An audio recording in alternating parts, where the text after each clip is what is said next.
Ele ganhava R$ 8.000 por mês. Tinha um cargo respeitado, uma rotina estável e uma vida que, por fora, parecia completamente sob controle. Nada de luxo exagerado, nada de decisões absurdas, apenas o básico, o suficiente para viver bem. Mas em uma manhã comum, ele abriu o aplicativo do banco e viu um número que não fazia sentido. Um número que parecia um erro, um número que não combinava com a realidade dele. R$ 150.000. E o mais assustador não era o valor, era a forma como aquilo aconteceu. Porque não foi de uma vez, não foi uma decisão impulsiva, foi algo silencioso, lento, invisível e talvez exatamente como está acontecendo com milhares de pessoas agora, sem que elas percebam. Essa não é só a história de um gerente de tecnologia, é um alerta. E se você usa cartão de crédito, você precisa prestar atenção no que vem a seguir. Porque o erro que destruiu a vida financeira dele pode estar escondido na sua rotina neste exato momento. Ricardo sempre foi visto como alguém que deu certo.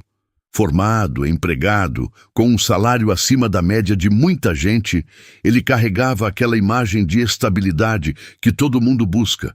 O dinheiro caía na conta todo mês, sem atraso.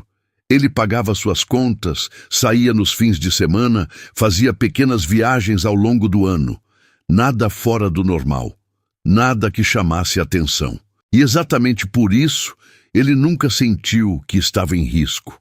A sensação de controle era constante, quase automática. Ele não precisava pensar muito sobre dinheiro. Não fazia grandes planejamentos, mas também não se preocupava. Para ele, tudo estava funcionando. E quando tudo parece estar funcionando, é aí que mora o perigo. Porque o problema não começa quando você perde o controle. Ele começa quando você acredita que nunca vai perder. O cartão de crédito entrou na vida de Ricardo como uma facilidade, algo prático, um aliado. Com um limite alto, compatível com seu salário, ele passou a usar o cartão como extensão natural da renda. Não era sobre gastar mais, era sobre facilitar. Parcelar uma compra aqui, dividir um jantar ali, trocar um equipamento de trabalho, assinar serviços que melhoravam sua produtividade.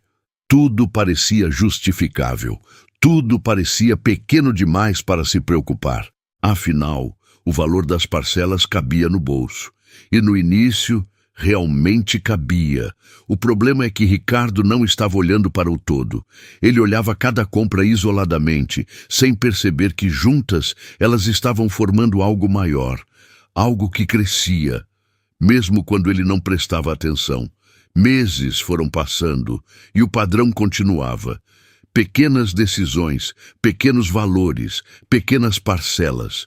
Só que aos poucos, o que era pequeno começou a se acumular, sem alarde, sem aviso.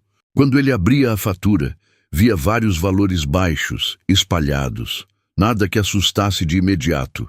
Nada que desse a sensação de perigo. E foi exatamente isso que tornou tudo mais perigoso. Porque a ausência de um grande erro deu a ele uma falsa sensação de segurança. Ele nunca percebeu que metade do salário já estava comprometida antes mesmo do mês começar. Nunca percebeu que estava pagando o passado, enquanto continuava criando novas dívidas no presente. Era um ciclo silencioso, e ele estava dentro, sem perceber. O ponto de virada não veio como um desastre repentino, veio como algo comum. Um problema no carro, um custo inesperado, R$ 4.000 que precisavam ser pagos. E naquele momento, Ricardo tomou uma decisão que parecia lógica. Em vez de mexer nos investimentos que estavam travados, ele usou o cartão. Parcelou, como sempre fazia. Mas dessa vez, o cenário era diferente. A fatura já estava mais pesada do que o normal. E quando chegou o momento de pagar, ele não conseguiu quitar tudo. Pela primeira vez, ele pagou o mínimo. E foi aí que tudo mudou. Porque a partir daquele momento, o controle deixou de ser dele. O banco não avisou, não fez alarde. Apenas aplicou o que sempre esteve no contrato: juros altos, silenciosos, implacáveis. No mês seguinte, a fatura veio maior, não só pelos gastos, mas pelos encargos. Ricardo sentiu o impacto, mas ainda acreditava que conseguiria resolver no próximo mês. Só que o próximo mês nunca chegou da forma que ele esperava. Para cobrir o valor restante, ele recorreu ao cheque especial. Uma decisão rápida, automática, sem muito pensamento. E foi aí que o problema deixou de ser uma dívida e virou uma armadilha. Porque agora ele não devia apenas no cartão, ele devia em 2 lugares, com 2 tipos de juros, crescendo ao mesmo tempo. Os dias começaram a mudar. O sono já não era o mesmo. A tranquilidade desapareceu.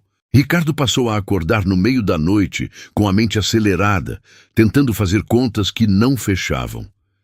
Ele abria o aplicativo do banco várias vezes ao dia, observava os números, atualizava a tela, como se aquilo pudesse mudar alguma coisa. Mas não mudava, só piorava. A cada mês a dívida crescia, não de forma explosiva, mas constante. E isso era ainda mais assustador, porque parecia que ele estava sempre correndo atrás, mas nunca alcançando, como se estivesse preso em um ciclo que não tinha saída. Até que chegou o dia, uma terça-feira comum, sem nada de especial. Ricardo abriu o aplicativo, como fazia todos os dias, mas dessa vez algo estava diferente. O número que apareceu na tela não parecia real. Ele piscou, olhou de novo, aproximou o celular do rosto. 150 mil reais. O corpo travou. O ar ficou pesado. Por alguns segundos, ele simplesmente não reagiu. Era como se o cérebro não conseguisse processar aquilo. Como alguém que nunca fez nada grave chega nesse ponto? Como pequenas decisões viram algo tão grande? A resposta é simples e assustadora. Porque não foi um erro grande, foram vários pequenos, repetidos todos os dias. A partir daquele momento, tudo mudou. O problema deixou de ser financeiro e passou a ser emocional. Ricardo começou a evitar ligações. Qualquer número desconhecido era motivo de ansiedade. No trabalho, a concentração desapareceu. Tarefas simples começaram a parecer difíceis. A mente estava sempre ocupada com a mesma pergunta: como sair disso?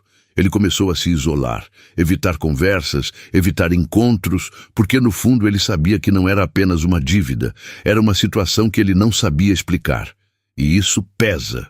Mais do que o dinheiro, mais do que os números, pesa na mente, pesa na vida. O erro de Ricardo não foi gastar demais, não foi viver acima do padrão. Foi algo muito mais comum e muito mais perigoso.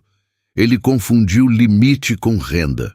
Tratou o crédito como se fosse dinheiro disponível e, aos poucos, deixou de perceber que estava usando o futuro para pagar o presente. O cartão não era o problema. O problema era a forma como ele usava, sem controle, sem visão, sem perceber que cada parcela era um compromisso futuro e que, somadas, elas poderiam consumir tudo. O cartão de crédito não avisa quando você está entrando em risco.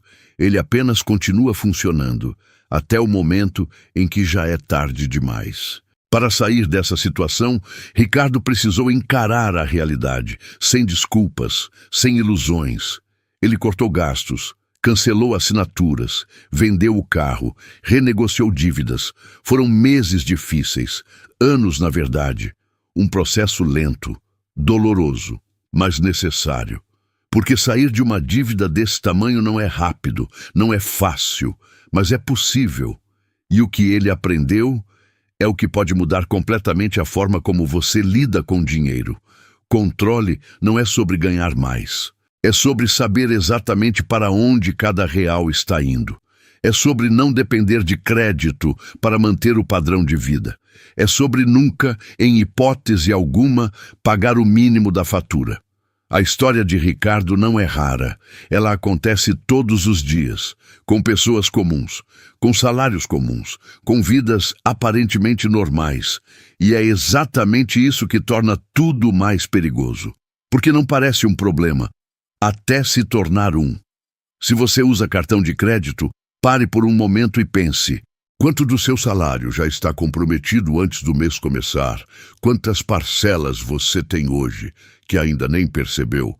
Quanto você realmente deve, somando tudo? Essas são perguntas simples, mas que podem mudar completamente o seu futuro financeiro. Se você chegou até aqui, existe um motivo. Talvez você tenha se identificado, talvez tenha sentido um incômodo, e isso é um sinal. O primeiro passo não é ganhar mais dinheiro, é enxergar a realidade como ela é, sem esconder, sem adiar. Porque quanto mais cedo você percebe, mais fácil é sair. Agora me diz uma coisa: você realmente está no controle? Ou só acha que está? Se essa história fez sentido para você, comenta aqui embaixo controle e começa hoje a mudar a forma como você lida com o seu dinheiro, porque o que destruiu o Ricardo pode ser evitado, mas só por quem decide agir antes que seja tarde.